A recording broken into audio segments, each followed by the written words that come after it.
Hello, everyone, and welcome to What's Wrong with the Podcast. Today, we're delighted to be talking to Professor Yolande Barnes.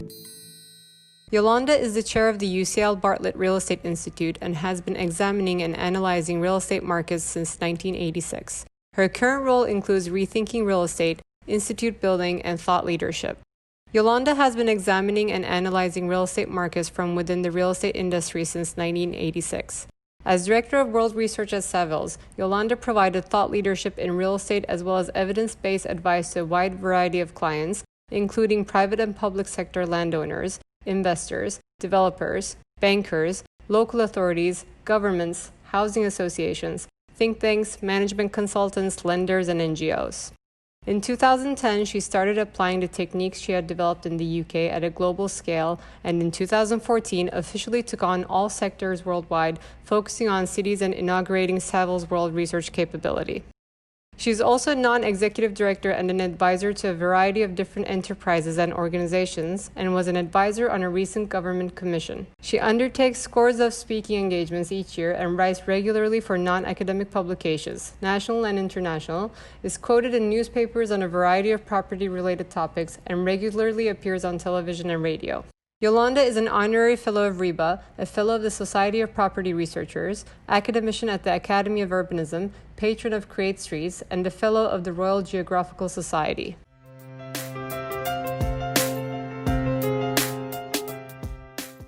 Yolande, welcome. Thank you. It's a pleasure to have you today. Please introduce yourself to our audience. Oh gosh, how do I introduce myself? Well, I've been 35 years in the real estate industry, researching markets very much from within the industry. I made the jump into academia, much to my surprise, nearly 2 years ago.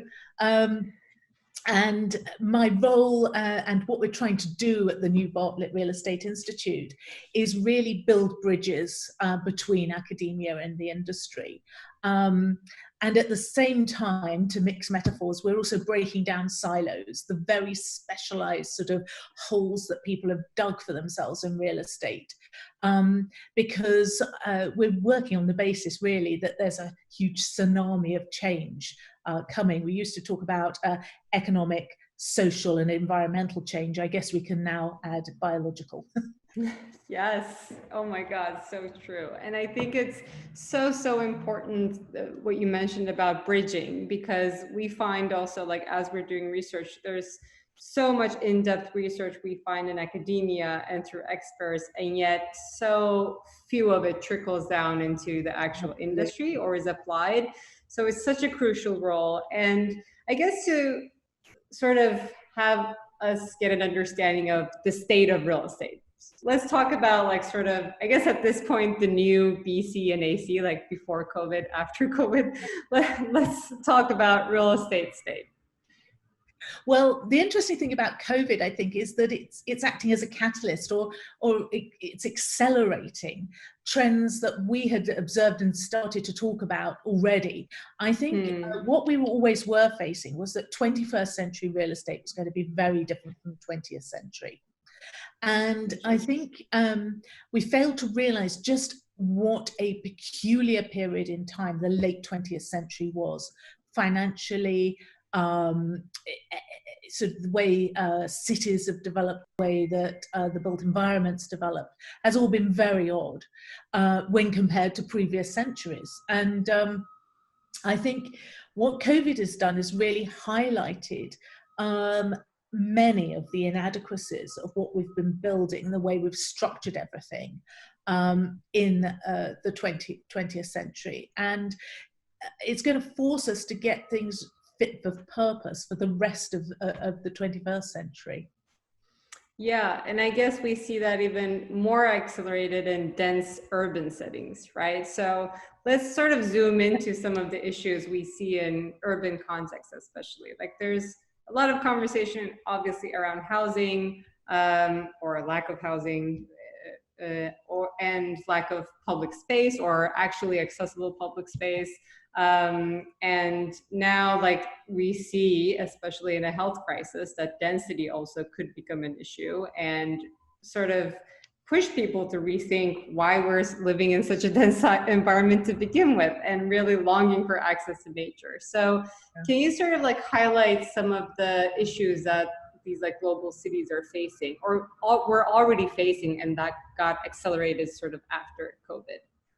Well, of course, not all global cities are the same. I think the way this is panning out is the experience of the same city can be very different for different types of residents. This is a very polarizing crisis.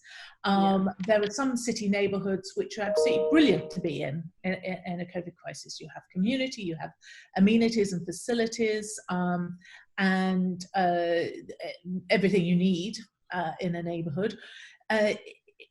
Sometimes, you know, a block away, you can have a very different experience in more deprived neighborhoods, overcrowded neighborhoods, those without the amenities, without the open spaces, and so on. So I think this crisis has really highlighted how important neighborhood was, if we were ever in any doubt. And the way that individual neighborhoods work within the city, you can have a very different set of experiences and outcomes, you know, between, you know, a couple of city blocks. The other thing is, I think it does potentially threaten the very sort of centric city. The CBD is arguably, the central business district, I think, is under threat. Arguably was anyway, but that daily schlep in for the commute or the meetings or whatever to the centre, I think is something that for those of us with a choice, we're making now an active choice not to endure anymore. And so I think there are changes in working practices. There are changes in the way that company owners, business people are actually looking at and considering how they use traditional offices. And I think what COVID has introduced is not even a choice between home working and CBD office working. It's actually introduced a third dimension, if you like, neighborhood working. How good is your neighborhood? Not just to live in, but to play in, work, make, learn, stay, visit, all those other things as well. Interesting. I mean, we always discuss like sort of being hyper local, whether you look at, you know, supply chain to apparently in like different typologies of like use in real estate is now like becoming more and more of the trend. And, you know, there's a lot of conversations around obviously like, you know, how to rethink your home for office, which is still like, you can do that, but it's not necessarily maybe the most feasible choice or the best choice for like personal mental health too. Maybe you do need to get outside. But to your point, it's interesting that, you know, that downtown concept that was like so commonly accepted. And also to business owners, like seeing almost there's no other option to do, right? Like I think, you know, we saw it in technology companies that, you know, working remote was always an option, but many industries, they were so against it. And this like sort of pushed everyone immediately in a few weeks to figure out how to work remote. And then suddenly if the business see, oh, this is working. So it's like really, and I can see how like everything is being reconsidered now to sort of decentralize, so to speak, the headquarters and sort of spread it out. So it's like the in-between. I think that's really interesting. Yeah, I think there are, I mean, it could be very attractive for business owners to think, oh, I can save all that money on the CBD rent and I don't have to have all these overheads. But especially for early career sort of workers, well, actually not such early career ones. I personally am absolutely dying to go to a coffee shop and just eavesdrop on somebody else's conversation, you know, or meet my teammates and get the buzz, as it were, all those things that you get that aren't directly work related, that can't be covered in a 2D Zoom, you know, all those things. So I think we'd be going too far to say, you know, we can do away with that central office.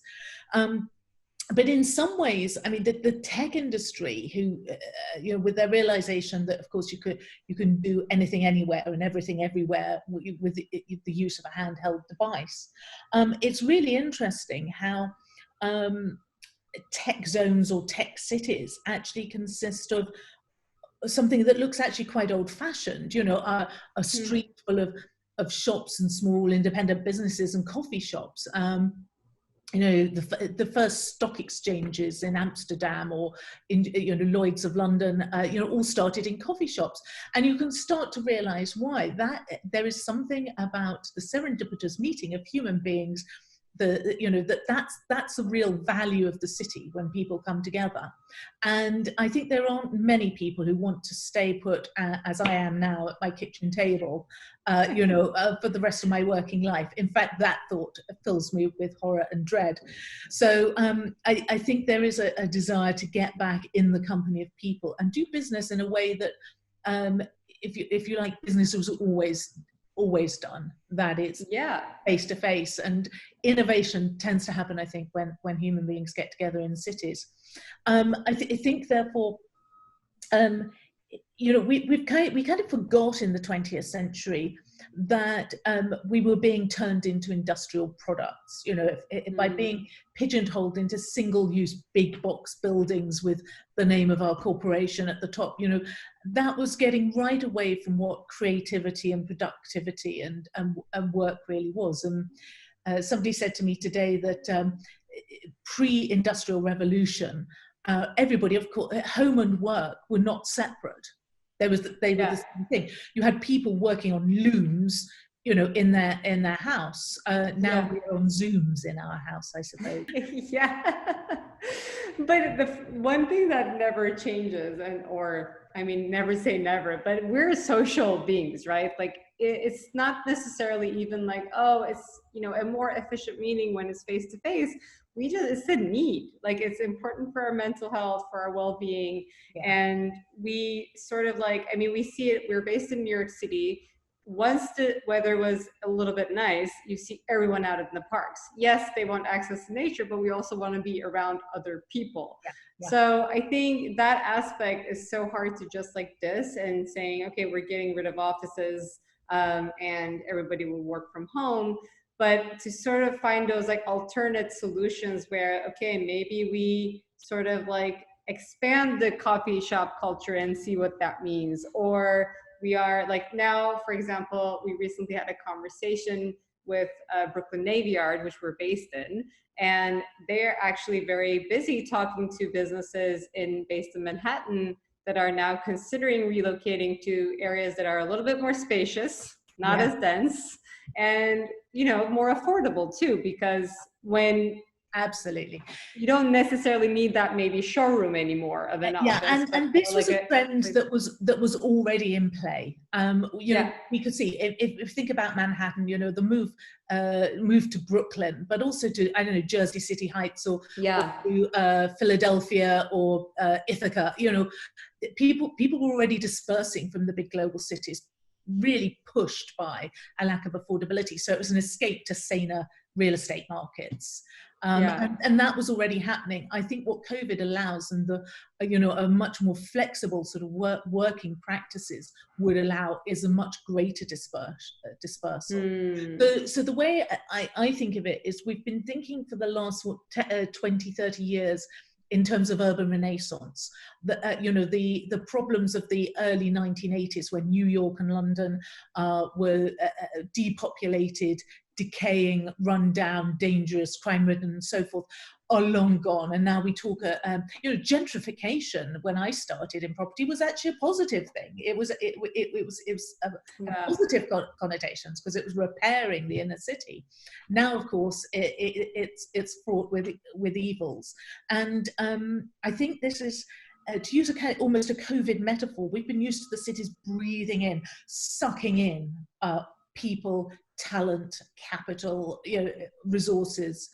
I think what they're doing now is exhaling, and particles of the city are dispersing over a very much wider area. So the idea of Manhattan, or the idea of London, is actually spreading over a very much wider area. And you see these sort of creative hubs, these upstart cities, if you like, these alternative places or neighborhoods in the suburbs, still urban. I think urban neighborhoods are still the future, but they can be smaller, they can be more dispersed, they can actually have more individual character. I think this is a really interesting opportunity for the regeneration of small towns, with particular things to offer, particular characteristics, rather than the same old big brand and big corporate global names. Such an interesting point, because, you know, as much as change scares us, and, you know, there are a lot of fans of New York City and London, and who also like the things they are, right? Yeah. But at the same time, the density that you're talking about, and, you know, all that, you know, sucking in, is really not sustainable. I mean, to think about it, like in the long run, like I remember talking to a, you know, New Yorker who has lived in maybe New York for like 50 years. And he was saying, you know, millionaires kicked us out of Manhattan, and he lives in Brooklyn. And now billionaires are kicking out millionaires out of Manhattan, which is like, and where does that end? And then when you start seeing, after you live in the city for a while, and probably this is the same for London too, you start seeing all these like really characteristic like delis, or like cigar shops, or like these like almost like things that became part of the culture in a city disappear. Yeah. It's concerning. And then you're seeing all these chains sort of taking over, because probably they're the ones who can only afford. So then what makes the city actually the attraction is slowly dying off too. So that's that risk as well. When we just like, I think London's interesting because one of the peculiar things that London has is the landed estates, these ancient sort of 18th century in origin aristocratic estates, and actually other types of ownership as well, where the cigar shop doesn't necessarily go to the highest bidder.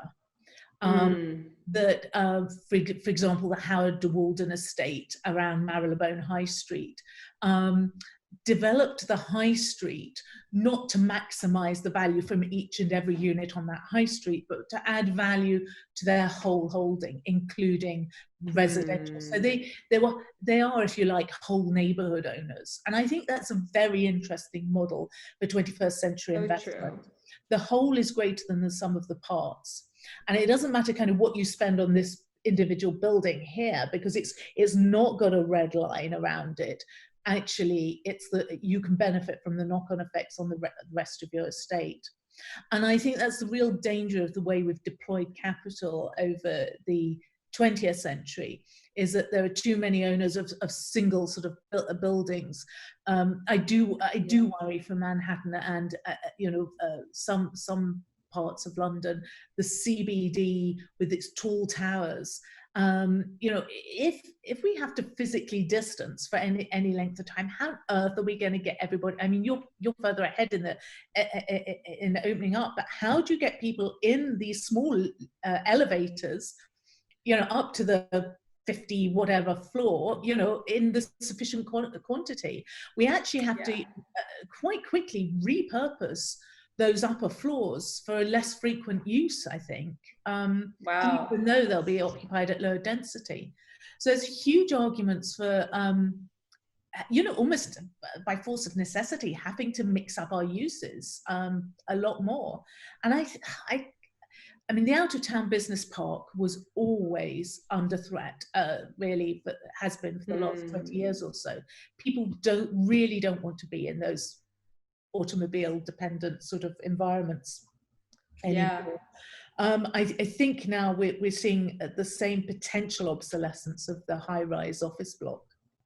Yeah, and that's such a interesting point you said about like rethinking the purpose of the upper floors. Like and it's so true, because when we're looking at all these really rushed out, immediate like design solutions coming out, that are really not well thought through. Oh, like plastic partitions and, as if there are no common areas, or no one's even talking about air circulation. And, God, yes. they're taking temperatures coming into the buildings, which apparently also is irrelevant. And to even like further concern, we spoke with some developers who are really like considering incorporating cameras everywhere, including like elevators and meeting rooms, saying that it would be binary, but just to report like physical distancing as well as body temperature. So is it really the solution to get these buildings into a very inhumane experience, rather than like rethinking its purpose? So it's really the immediate solutions that are being discussed are really not well thought, and really not sustainable in the long run. And we don't even understand yet how it's going to affect our well-being and mental health. I mean, all of this could, as it were, be put on ice just by the arrival of a vaccine, but it's very possible. I mean, how long have they been looking for an HIV vaccine? It's highly possible that's just not a way out. I think there are probably two levels of issue. The citywide one is transport. Mass transit, but also that elevator ride. I'd include that as part of the piece. I suspect the solution to that may end up being technical or technological, in as much as it may be down to personal respirators, us having to, as it were, filter air. So anything where you're in close proximity or where the air is circulated, that could be an answer. Now, obviously, you might be able to wear that for half an hour in your journey to work. When you're in the office has got to work in a much more human and humane sort of way. We've got to be able to do pretty much the things we've always been able to do at work. Now that would mean much lower working densities. Quite how on earth you deal with the water cooler, that that hub of exchange, when you want to prevent the spread of COVID. I don't know, but there are two levels here. It could just be that the 20th century, sort of late 20th century city just doesn't work if we can't overcome those transport issues. Even if we can find solutions inside the workspace. And it starts to seem much more sensible for people to be operating possibly with members of their own organization, but probably not. Forming hubs. I can see. And the other day, I've been shopping online, as we all have. The delivery arrived, and it was delivered by a guy in his own car. And I think his wife or girlfriend was with him just for the outing, obviously wanted to get out of the house. But, I had my parcel delivered by this guy. So he'd clearly been recruited by somebody who needed delivery drivers. Great. That's exactly how the employment economy should work. But what it does, it changes logistics from this sort of highly corporate, sort of top-down industry into almost an old-fashioned guild. You could envisage a lot of self-employed delivery drivers sort of grouping together into something like a guild or a collective or whatever you want to call it, in order to offer a kind of corporate facing service. It really is a very old-fashioned sort of way of doing things. When the coffee shop becomes the hub of exchange, like the old stock exchanges, the Lloyd's of London or whatever. When you're delivery drivers, the people who do stuff for you become self-employed, really, rather than corporately employed. It changes the nature of the economy. I think it has the potential to make it a lot more flexible. The key thing is it makes it local. Localism becomes, the way we operate in local neighborhoods, who we get together with. They may not be our company, but they might be people who, we choose to work together in some kind of space, a curated space, if you like, with people who are linked to what we do, who may be able to introduce us to somebody with whom we work, a client or a whatever supplier. We're going back to actually what the first cities were like, not what the industrial city was like, the mercantile city or the big global sort of capital city. But, you know, the digital city, what I call the fifth age of cities, could look very much more like the first age. Isn't that so interesting? Like, we see such trends happening in almost all industries. Like, we started off, maybe food was one of them, right? Like, fast food was a trend. Then we moved back to organic. Now everyone's trying to raise tomatoes on their balcony, or like if they have a backyard. And then we're seeing more, like in consumer goods, we're also seeing like more of a trend to like consume less, you know, upcycle, recycle, reuse, like those trends coming in. We just found that long, complex, global, and at the same time, just in time supply chains can't work. As soon as anything goes wrong, they're a disaster. Yeah. So I can see, you know, in all, whether it's food, clothing, whatever, supply chains have got to shorten.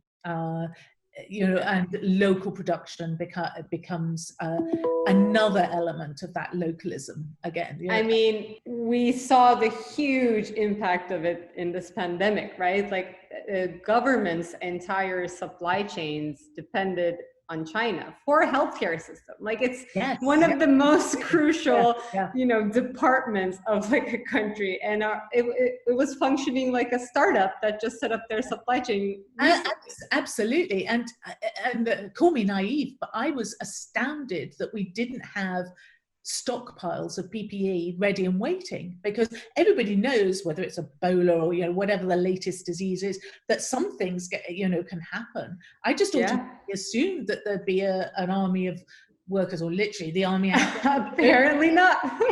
Suits and protective. Golly, how long? So I think I'm hoping, it seems like we don't learn from history, but I'm hoping that would be a big learning curve, because it's interesting to know in our history such pandemics existed. Maybe it was the first infodemic where we were like widely educated about, and even though nobody knew anything in the beginning, it was like spread very fast after things started to get out and people started to talk about it. So in that sense, maybe it's the first infodemic, but it's not the first pandemic, but we didn't learn from it when we were building our cities. But it's the first pandemic in living memory. You know, the last thing that really hit us was Spanish flu. I think it's interesting and significant that that generation have completely died off. It's only a memory from grandparents or parents. I think there's a tendency in all sorts of things for us to believe that risks have receded if they haven't happened in our sort of living generation, if you like.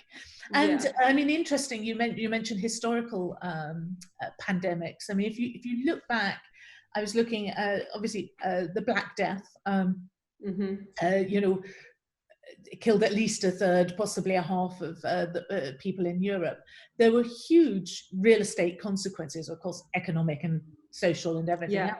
But coming out of that economic and social, it actually changed the nature of land ownership, land use, the people who were in control of the land, because there was spare land, there was new land. So a whole, in the UK, it spelt the end of serfdom, pretty much, and the rise of a new kind of yeoman farmer class that hadn't existed before.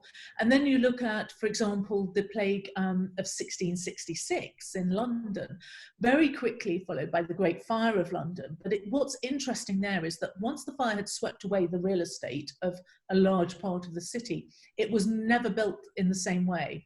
It was never used. Yes, of course, they weren't going to build it in wood and thatch and flammable materials. They weren't going to build houses so close together. But I think the way the city was designed had as much to do with the plague as it did with the fire. You know, the new ways of living started to emerge. New suburbs of, you know, what is now the West End of London started to be built. Kind of escaping the miasma of the city. Then you've got cholera outbreaks in Victorian London, which led to other types of real estate response. And it's interesting, you get a public response, a policy response. after these sorts of pandemics or outbreaks. The health of soldiers in World War I was of massive concern. The living conditions were so poor that you had soldiers who were so stunted in growth, they had to create what they call bantam regiments to accommodate these really small, undernourished men, with cut down rifles, and extraordinary. So of course we have a Homes for Heroes policy after the First World War to try and improve the living conditions, because it's not only a health issue, it's kind of national security. Yeah. So you get these public policy responses to the stresses and strains that are already there, that are already a problem, but are absolutely highlighted and blown wide open during a pandemic. And I think that's exactly certainly what should happen, and I suspect to some extent or another will happen after COVID. Yeah. We've really at an individual level, I know people who were quite happy with the flat or usually an apartment that they were living in London. But what they said to me is, post-COVID, I've got to move. My neighborhood is unworkable. I cannot live in this neighborhood anymore because I can't walk anywhere. I can't, it's even difficult to cycle somewhere. I've got to go somewhere where I can walk to a park or an open space, or a pint of beer or a pint of milk. That sort of 5-10 minute walk test. I think it has really highlighted what people want from their homes. And gave us an opportunity to sort of rethink all of that, right? I feel like we're so busy in our day-to-day and we're always leaving the house, right? So it didn't matter. We actually had another episode with a professor in environmental psychology, and what she was saying, the idea of a home in an enclosed space and that privacy only works if you can exit. So once we were confined in these really tight spaces in New York or London, suddenly, we see this in New York City now too, especially families with children. They're rethinking whether they should live in New York or not, right? So an idea of a backyard sounds amazing. So it's really interesting how I think, our built environment sort of failed us in a health crisis where it wasn't responsive or it couldn't adapt, even in, not only health measures, but also to our needs.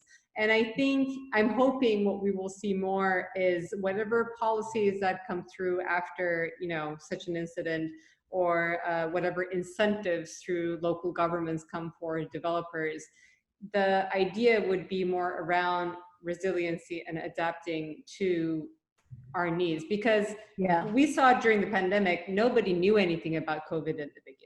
Right. And we don't even know if it's going to reoccur or get worse. And we don't know if there's going to be another pandemic in 5 years from now. It may or may not, but it will always be there in our heads. We'll always, at least subconsciously, when we look at an apartment to rent or to buy, and this is the interesting thing. Arguably, buyers have always been more discerning and always, paid a bit extra for the backyard or whatever. Yeah. But I think now renters are also going to be thinking in those terms. And in the back of our minds is, could I survive another 3 months or whatever it is in this? So it's actually going to change demand, whether we are aware of it or not, or whether we like it or not. There is going to be a qualitative difference in a kind of lockdown survivable space, or a drive you up the wall lockdown. 100%. At least that's interesting for investors. If you're developing the standard sort of 20th century model of multifamily housing, you could be getting it really, really dramatically wrong, paying way too much for your land and fundamentally building the wrong thing. My belief is, and I think again this was already in train, the millennial generation, you're growing up. You're going to want more of your home, even if you're still renting. And I think single family homes with gardens, but with urban, and by urban I mean towns and small cities, as not just the global city, an urban centre. And not car reliant, sort of homogenous single-use housing estates are important. And that's where it's a real challenge, because the tools we've got for policy making are the wrong tools. They're 20th century tools. You know, zoning and what we call use classes, you know, those sort of standard single uses are completely inappropriate when you're trying to make neighborhood. And when you're trying to curate and manage a neighborhood, they're even more problematic, because you need space. You know, we don't know what, God, I don't know what I'm going to be doing, you know, next year or the year after, let alone sort of 10 years time. How the spaces we build, the spaces we make have to be adaptable. I mean, I take it from your background, you know, the building you're in was never built for you to be doing this. Who could have imagined you with headphones and an electronic device in front of you when that was built? But the thing is, it's loose fit, you know, it can be adapted, and it's all about then how it's managed, how it's curated, how it's made sort of habitable by you and what you're doing. And I think there's a huge challenge across the world for planners to get away from that kind of heavily zoned, you know, land use, single use sort of mentality into something that actually is much more flexible and which plans for impact rather than for some kind of notional categorized use. Yeah, and like a very much of a in between of a, you know, dense city concept and suburbia, like really like an in between that seems to need to be created. The real challenge, I think, is to kind of micro urbanize our suburbs, to create neighborhoods out of the otherwise sort of homogenous car reliant sort of places. How do you retrofit not just sort of energy efficient whatever into the home, but how do you retrofit neighborhood into a homogenous use housing estate? Interesting. That's a great question for investors, developers, and actually an advice for them to think. Any other advice you would want to share? I guess anyone who is more like in planning or looking to build, or just has a lot of property in those cities too.